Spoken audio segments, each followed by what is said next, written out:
Hi, everyone, and welcome to the Real Estate Real Success Spotlight Series. We're joined by Stephen Chow of Century 21 Atria Leading Edge today to talk about his journey with Century 21 and all of the accolades he has received, most recently being Global #1, which was a huge achievement. Stephen, thank you very much for being with us. I see all of your trophies lined up behind you. Yeah, thank you very much for inviting me to join you on this podcast. Well, it's great to see that your history with Century 21 is right behind you. So Yeah, many can you see it? years of success. Well, I had to box some of them in. There's some boxes. I have no more room to put it, but yeah. But thank Oh, you you're very going to much. need more shelves or something. Yes. Yes. So, I always like to start these things. Let's start at the very beginning. How did you get started in real estate, and why did you choose Century 21? Yeah, sure. You might find it very interesting how I got into the business. Actually, I never thought about getting to this business. I was kind of forced into real estate by my parents. So I'll take you back. When I went to university when I was 17, and then the first time moving out, and then came back for, I think it was second year university when I was 18, going back home and being raised in a typical Chinese family. My parents like, you know what? I don't want you to stay home the entire summer. Go find a part-time job or go study something. And without any real work experience back then. Leading up to that point, I only helped my dad at construction sites, right? Picking up garbage or doing some painting. So I never really had a resume. And obviously now being in a university student, your parents do not want you to continue to help them to pick up garbage or do cleaning. They wanted me to go find a real job or go to study. And couldn't find a job. And my dad's like, you know what? There's been a lot of people from Hong Kong immigrating to Canada, and why don't you go get your real estate license? It seems like it's a good backup career plan for you or something like that. So I was like, sure, right? You know what? So I'm like, researched it, and it was 20 plus years ago, was pretty easy to get your license. So I went to get my license. And that's actually how I got to my business. It was basically my parents basically said, don't stay at home and go and work, right? So that's I'm actually glad that how my career started. And since then, for 20, almost 30 years now, I've never worked another job besides real estate, actually. How long did it take you to fall in love with the industry? Actually, pretty fast. I think being 19, I think when I was 19 getting my license, I think I realized that being a realtor you are rewarded based on your own hard work. And I was always a very hardworking person, right? And I think one thing I realized that, you know what, I don't like a 9 to 5 job. A 9 to 5 job, I was kind of stuck with a base salary. It'll take years for you to move up. I was really, I really like that I'm kind of my own entrepreneur, my own company. Not a company, as in like being an agent, you're technically your own boss, right? And I realized that the amount of effort I put in, I can see the reward. So I found the business, probably loved in the business for within a year, actually. So you became a very successful agent. What made you want to go into management and ownership? So it goes back to about 13 years ago, I would say. Um, Actually, no, let me take you a little bit back. So I opened Atria about almost 20 plus years ago. Originally was never designed to be a big brokerage, was never designed to be recruiting. 20 plus years ago, if you're an agent making 6 figures, your typical commission plan is in favor of your brokerage. Being a typical agent in my early 20s, I'm like, you know what? I don't like to pay a 60-40 split to my brokerage. I say, you know what? I could do this on my own, open my own brokerage. That was my mentality. I think it was actually a very wrong mentality looking back at why I got into the business. And that's why I opened the company. And the first, say, 12, 13 years, first 7, 8 years or so, the company was really designed for me to just do my own deals. It wasn't until a conversation I actually had with the late Brian Rushton in my office for about almost a whole day. Brian actually started talking to me as a young man, looking at me as an owner and looking at me as an agent. He's like, you know what, Stephen, you're ranked like number 11 in the country in sales. You're very good at sales, but being an owner is 2 different hats you're wearing, right? So we had that whole conversation for a whole day. And it got me to start thinking is like, you know what? it's kind of like I built up a company with maybe 20 agents and my 20 friends or so working for me. It's kind of sad that the company is not really doing well, but I'm doing really well as an agent. So I made a decision to, you know what, let's change my career path. Let me go try to learn how to become an owner. And I remind you is at this point, I have no idea how to be an owner, right? Like I've never been to any trainings, I've never been to any management meetings, and I just know how to sell homes. So then I realized really fast, you can't actually do both things. You cannot be good at both things at the same time. Running a brokerage is not just dealing with your everyday transactions, you're dealing with different staff, employees, personalities, you're dealing with all your different agents, you're trying to understand how to train them, right? For me, was selling homes was natural for me. But now I have to take my knowledge and tell people how to sell homes or be prepared for themselves for a listing presentation. That was a whole different skill set. So I decided to completely stopped selling real estate actually that year and said to myself, you know what, let's give it a 2 years time. If I can see, can I turn the company around and make it somewhat decent? That was kind of the goal. I'm sorry, I totally forgot your question now. So it was how you decided to go into franchise ownership. And I guess that leads to the next question. Do you like one better than the other? Like you had to change careers despite the fact that it was the same industry. I actually think I really like the change. I think it's actually really different, I should say, right? Um, I think I realized after so many years, I enjoy training agents. I enjoy passing along my knowledge to help agents be successful in our industry. And I think I enjoy being a real businessman versus a salesperson. I'm not saying you're not a businessman, it's just on a smaller scale. I think I really enjoy the journey of now understanding a lot of stuff that I was not good at, right? I'm still pretty bad at accounting, right? I know the basics, but when it comes to taxes, all that, I rely on the experts. But I really enjoy all the stuff you're learning throughout the process of becoming a business owner. And then how I started to looking into acquisitions, mergers, trainings, hiring my first manager about 10 years ago, how to work with other people. Being a salesperson, you've always been a single person. I actually really enjoy that journey. I think I'm still learning. And then next twist, you also were approached and you also have business partners. So you've gone from sole owner, sole salesperson to running your own business. And now you have partners to run a business with, which is the next step of the evolution. Did you ever see this coming? No, this merger happened about 2 months ago now. The truth is, I still don't think I have partners. Like mentally, I still think I'm a one-man band.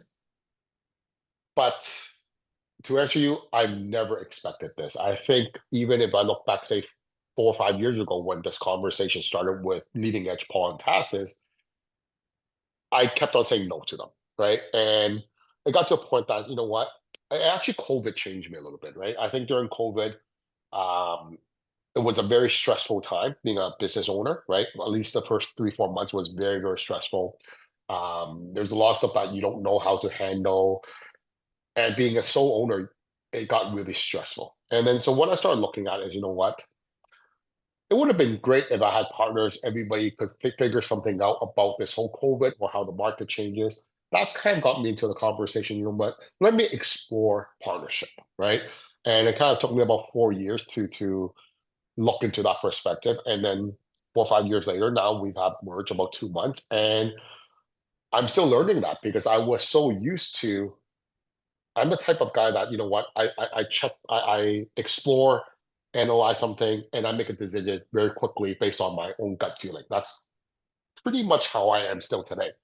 But now I have a business partner, two business partners. I realize that, you know what, it's actually better for me to actually have their two perspective on something I want to do, right? Everything that I've been doing all these years, even though I've been very successful, it's the way how Stephen or Atria likes to do it.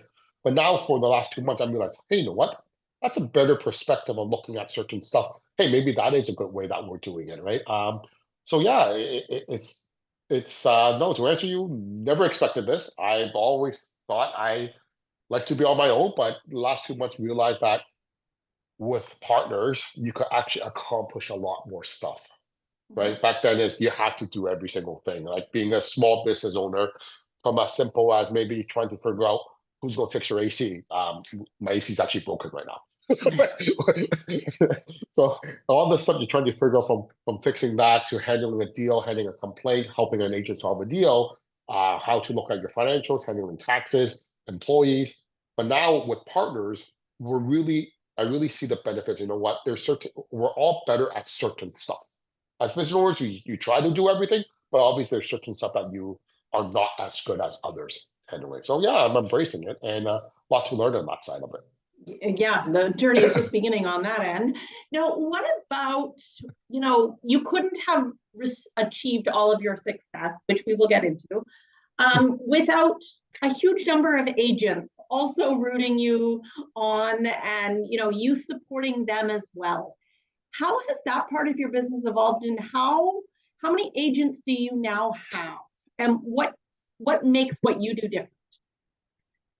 I think if you look at, I'll use Atria as an example first to start off with, right? Atria, right before the merger, we had about 450 agents.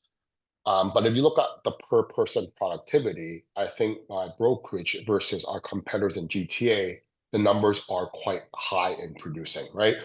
Why? I think I always believed in a few things is I believe if you provide a great product to someone and you show them that this product will help them in their career, people will believe in you.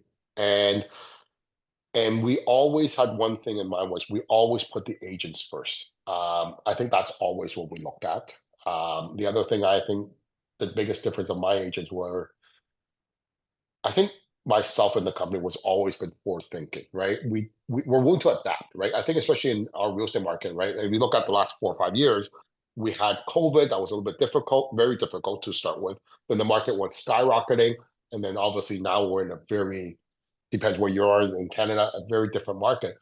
But I think we were always able to adapt really fast, right? I think a business model, you set it in a way that you want to run A to Z, but there's are parts that certain times you have to be able to switch it, change your business style. I think that's something that I've always wanted to embrace, and I'm actually always going to try, right? I don't think everything I try works out. Like I failed many times, but I think if you don't try and you're just stuck at where you've been running your broker, say a year ago or 5 years ago, the world's past you. Like if you look at today's market, right? If I look at my career when I first started as a realtor, you guys might be laughing, is think about how I look at homes. I actually had to get a map, photocopy it, highlight it so I know where to drive from point A to point B, point C. But now I can just enter in their phone, right? I remember when I first got doing showings, being like 19-year-old, I can't afford a cell phone. I had a cell phone, but it's like $3 a minute or something like that. I had to rely on a pager to enter codes in there so I know where to do my next deal, right? I think a lot of people, what I'm trying to say is, if you're not going to adapt, your company will be just left behind, right? Business is changing, especially in the real estate brokerage world. You're having a lot of cloud-based companies coming in, a lot of IT companies coming in. If you're not going to adapt to, say, the AI world, which we actually now provide a lot of tech stacks to our agents, right? From texting agents to AI, from lead generation. I think, to answer you, I think you need to adapt, and that's what's made my company a little bit different from, I think, a lot of my competitors. You set a goal to become the number one office in the world. You finally, well, not even finally accomplished that, because you set the goal and it didn't take you a lifetime. You accomplished it fairly quickly. Yep. When did you set that goal? It probably goes back to 13 years ago. It started off with the Century 21 Canada Chairman's Award. All right. So for those who don't know, the Chairman's Awards is only you're invited to a special trip where you're brainstorming, networking with the owners, and the obviously Mr. Martin Charwood and everybody at head office. To make this list, you had to be the top 10, no, sorry, top 30 companies. So this is probably dated back 12 years ago. I'm like, you know what? I just kind of switched as an owner. This was my goal. I want to hit this top 30. I remember the first year, I became number 31. I'm like, oh my God, that is the worst feeling. How I set a goal. I remind you, before I went to being a full-time owner, we were ranked, I don't know, last maybe 300 or something. I don't know how many brokerages back then. So I set a goal, I want to hit top 30. And then we became number 31. That really, really bothered me. Right? I was so upset. It's not even true. I was like really upset. I'm like, oh, only if I pushed another agent to do one or two deals. I think Leary was maybe within, maybe it was like a 5 deals we could have made number 30. I think it was that close. So from that day on, I said, you know what? I want next year. I want to hit the top 30, and I think I was all of a sudden I jumped to like 20. I think with it roughly. Once I hit 20, I'm like, you know what?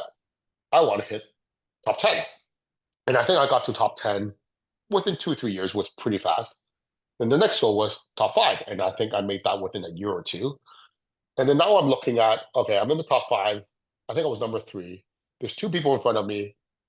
What can I do? And I see their numbers are, there's a pretty big gap. This is probably 3 years ago. I'm like, it's a pretty big gap.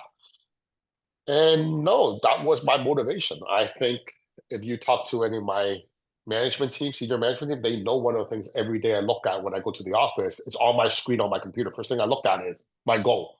I look at their stats. Where can I beat them? What can we do? And yeah, that's it's always been a goal for me to set. But now it's, yeah, we got there, right? I thought I honestly I thought it would take me 1 year less, but it took me 1 year extra to get it. What was that feeling? When did you first realize that you'd done it? So I think this is February. I got a text message from Todd from head office saying, "Can Gary, Gary Chow, give me a call?" I'm like, "Of course he can call me." So 2 things went through my mind.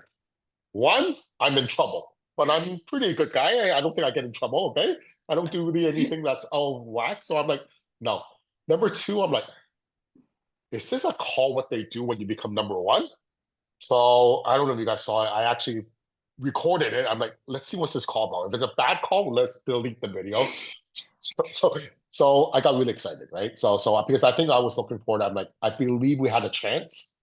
I was pretty sure I was 1 and 2 in the running. I don't think I was number 3, but you never know, right? There's a lot of great competitors worldwide. Obviously, Century 20 is in 82 countries plus. There's tons of competitors. Yeah, so yeah. Pretty exciting. So what's your goal next? Next, oh, I think this is the hard part actually now. Stay at number one, right? I think that's the hardest part. But right now, I think it's a little bit different because with the merger, I think our goal is not necessarily, obviously, we want to continue to grow the company and stay at the number one. But I think also what is more important right now is during this whole merger transition is to make sure the 110 staff they're comfortable with their roles in the company. They're willing to embrace new tools and new technology that we're trying to implement into the company. Um, the other step is also obviously making sure all your agents are also prepared for all these new tools. Because after the merger, we're actually implementing. We're basically, I would say, what's the word? We're on steroids, right? We're actually providing a lot more tools, a lot more technology, right?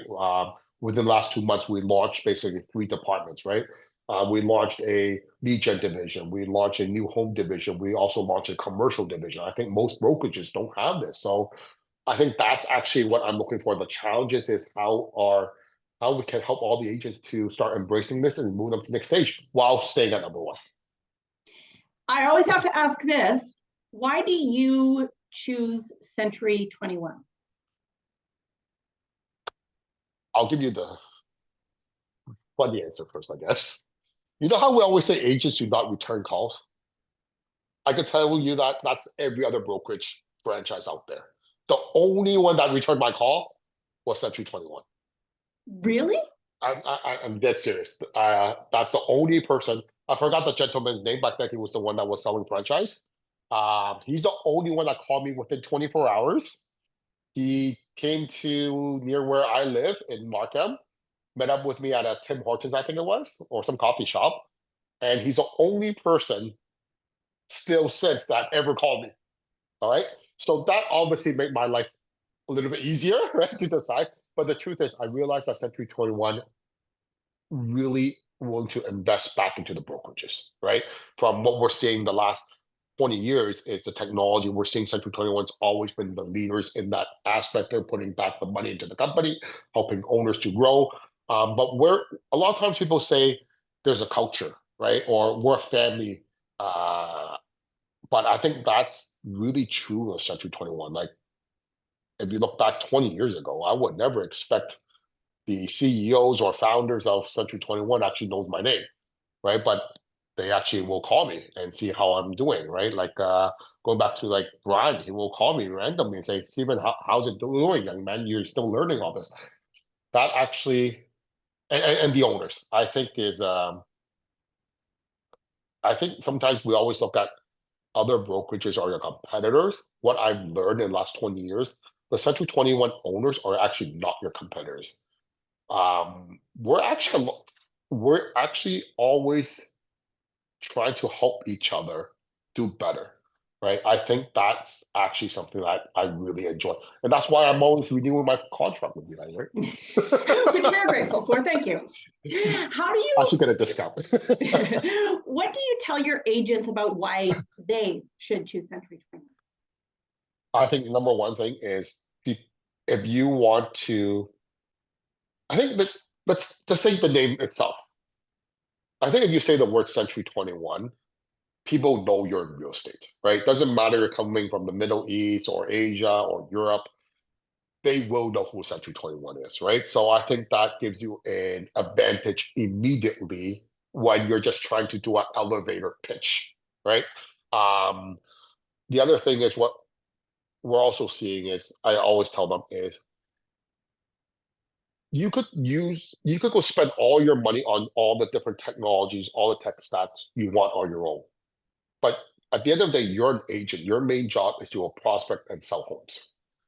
Leave that to Atria and leave that to corporate, right? We provide you the tools. We're training tools is to help make your life, I shouldn't say the word easier, to help you make it more efficient in selling homes, right? I think that's also what we're seeing. Like a lot of our competitors, yeah, they have a brand name, but they don't provide anything to anyone. So do you want to be part of something that can help you excel in your career faster, or you want just a name but nothing changes in your career?